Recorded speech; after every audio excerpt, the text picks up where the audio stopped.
Yang motivator itu saya lihat itu Ganjar. Dia dia nggak tahu mau ngomong apa karena itu ya yang ini bagus.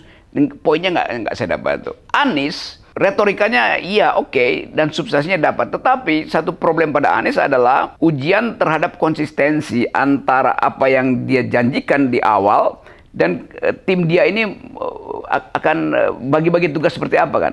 Kan kita tahu bahwa ya Anies bisa janjikan, tetapi Caimin masih anggota kabinet loh. Dan Nasdem juga masih punya portofolio di kabinet Jokowi kan.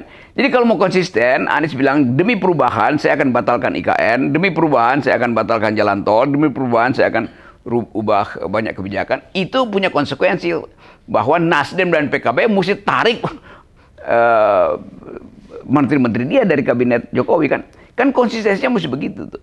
Prabowo lebih ringan bagi dia, ya apapun yang saya ucapkan ya memang saya ingin lanjutkan kebijakan Jokowi, dan itu yang dibela dengan retorika oleh Prabowo yang kemudian dibully kan, wah itu Anies. Ya memang Prabowo terpaksa mesti begitu. Jadi lain kalau Prabowo beroposisi dengan Pak Jokowi, kan Prabowo tidak beroposisi dengan Pak Jokowi. Walaupun mungkin nanti dalam politik setelah Prabowo terpilih, kebijakan dia yang hasil election bisa berbeda dengan decision yang dia buat nanti itu. Tetapi secara fair mesti diterangkan bahwa ya Prabowo lebih konsisten karena Prabowo tidak punya konflik of interest dengan Pak Jokowi. Anies tetap punya konflik of interest, bukan Aniesnya, tetapi partai pendukungnya. Nasdem masih punya konflik of interest karena masih ada menteri di situ. Caimin juga begitu, masih ada beberapa menteri yang datang dari PKB, apalagi PDIP. Kan PDIP menteri-menterinya ada di situ, kok kenapa nggak mau ditarik gitu. Jadi sebetulnya secara etis juga bermasalah tuh PDIP maupun Nasdem dan PKB. Ya soal yang mesti diterangkan sekarang bahwa ini adalah periode terakhir dari kaum kolonial, gampangnya begitu tuh. Bahwa nanti setelah ini akan ada ide baru. Dan kita berharap, dan saya kira saya cukup yakin bahwa 2029 isu-isu semacam ini udah hilang tuh.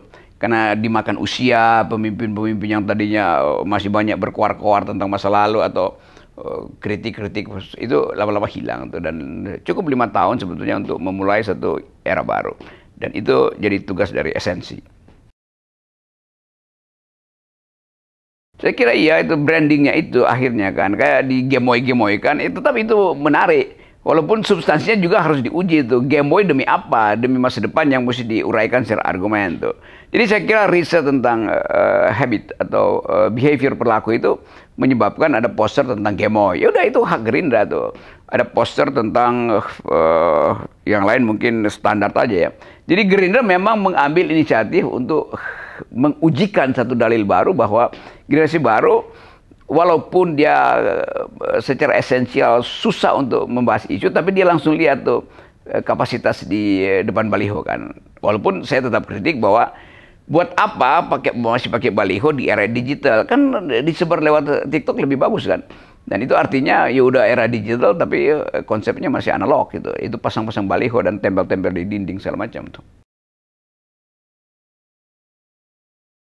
Dua hal, satu tentang hak kebersihan planet itu saya mau dengar, saya belum dengar itu, bahwa anak muda Eropa itu siapapun presidennya dia akan dicecer soal masa depan planet, bukan lagi masa depan Prancis, masa depan Selandia Baru atau masa depan negara bagian Colorado. Semua itu diikat oleh satu janji bersama kaum muda bahwa planet ini mesti diselamatkan.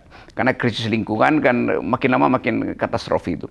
Jadi sebetulnya itu aja intinya. Yang lain ya bisa dinegosiasikan soal ketahanan pangan segala macam. Tapi harus ada ide clear dari setiap capres yang bagi mereka masa depan itu apa? Masa depan industri, masa depan ekstraktif industri, atau masa depan bumi itu. Jadi pertanyaan dasarnya adalah apa hubungan antara capres itu dengan ide masa depan di dalam konteks katastrofi lingkungan. Dilema itu bagian yang bagus dari anak muda. Kan anak muda mesti dilema tuh. Ini ngebetin si siapa, macarin siapa, kawinin dengan orang lain misalnya kan. Itu kan sebuah dilema yang mesti dilampaui dalam masa akil balik tuh, dalam masa hormonnya masih bagus. Nah, hormon anak muda sekarang lagi bergairah untuk melihat duel argumen lewat debat ini apa. Jadi saya tetap menunggu sebetulnya semacam argumen bagus dari capres ini di 4 perdebatan berikutnya supaya bisa pengaruhi pikiran anak muda yang swing votersnya ini, yang undecided masih 27,8%. Nah, kalau capres-capres ini tidak mampu untuk menghasilkan gagasan baru, retorik baru, narasi baru, nah 28% ini bisa naik jadi 30% itu. Dan mereka nggak dapat apa-apa dari anak muda. Anak muda menganggap, oke, udah deh, nggak apa-apa deh, kita tunggu aja 2029. Karena anak muda ini nggak punya beban kan. Mereka nggak diasuh oleh negara, mereka nggak dapat BLT, mereka punya inisiatif untuk bikin startup segala macam tuh. Mereka berbisnis secara online dengan teman-teman mereka di belahan dunia yang lain. Jadi bagi mereka nothing to lose sebetulnya.